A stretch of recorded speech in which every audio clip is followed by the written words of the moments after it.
মাত্র এই দোয়াটি একবার পড়েন, আল্লাহ তাআলা আপনার 90 বছরের গুনাহ মাফ করে দেবেন ইনশাআল্লাহ।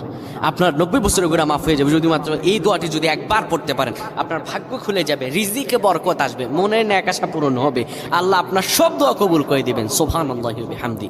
এত ফজিলত, এই দোয়াটা আপনারা শেয়ার করে দিবেন। এই যুবকেরা, আমল না করেও সওয়াব পাবা। তোমার একটি শেয়ারে, একটা বাটনে প্রেস করে তুমি সওয়াব পেয়ে যাবা। কারণ তুমি আমল না করো, অন্য কেউ যদি তোমার শেয়ারের বদৌলতে আমল করে, সওয়াব তুমি পেয়ে যাবা। নবীজির হাদিস। আমার ভাইয়েরা, আল্লাহর কাছে দোয়া করা, আল্লাহর কাছে দোয়া চাওয়া, এটি হলো মুমিনদের কাজ। আমার আল্লাহ বান্দাকে বলেন, বান্দারে উদউনি আস্তাজিব লাকুম, আমার কাছে চাও, আমার কাছে চাইলে আমি আল্লাহ তোমাকে দিয়ে দিব। কেউ যদি একবারে দোয়াটি পড়তে পারে, দোয়াটি হলো রব্বি ইন্নী যালামতু নাফসি ফাগফিরলি। কেউ যদি এই দোয়াটা একবার পড়তে পারে, আমার আল্লাহ তাআলা তার 90 বছরের